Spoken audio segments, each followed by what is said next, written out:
Revelation 4581. From the 8th of March 1949. Food and drink for the soul. Bread of heaven. The bread of heaven is offered to you, which cannot be handed to you more deliciously, for my love itself has prepared it for you and distributes it to you as it is digestible for you, as you are receptive for the food which shall serve as nourishment for your soul.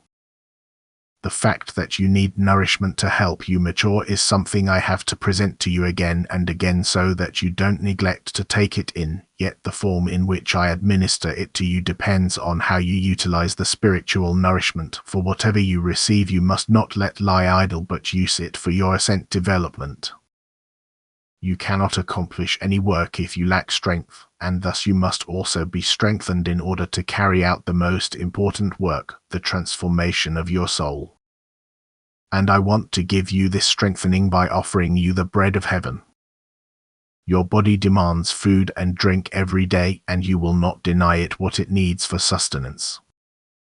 Your soul indeed also admonishes you about it, yet it only quietly and modestly makes the request, so that you usually ignore it and neglect the soul in order to provide for the body all the more abundantly.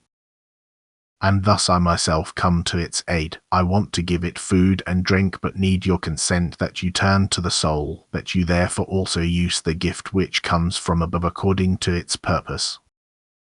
Then it will constantly receive nourishment and experience strengthening which will do it unspeakable good, through which it will mature and reach the aim set for it during its earthly life. What I offer you from above cannot be replaced by earthly food, just as no food of the body can nourish the soul, for the soul is something spiritual and also requires spiritual substances as nourishment which cannot be supplied to it through earthly food. I myself must feed it, and it can always be my guest. I will never give it meagerly. But I cannot give it anything if the human being desires nothing, if he does not pay attention to a delicious gift from above. And therefore the human being's will is required to accept the nourishment for his soul from my hand. The spiritual nourishment, the bread of heaven, has to be requested, and if the desire for it exists, my gift will also be used correctly. I certainly call everyone to my table in order to give him food and drink, yet I demand hunger and thirst so that my gift of love will be received with desire and gratitude and draw strength from the soul so that it can develop spiritually and change into a being which resembles me, so that I can unite myself with it and it will be eternally blissful.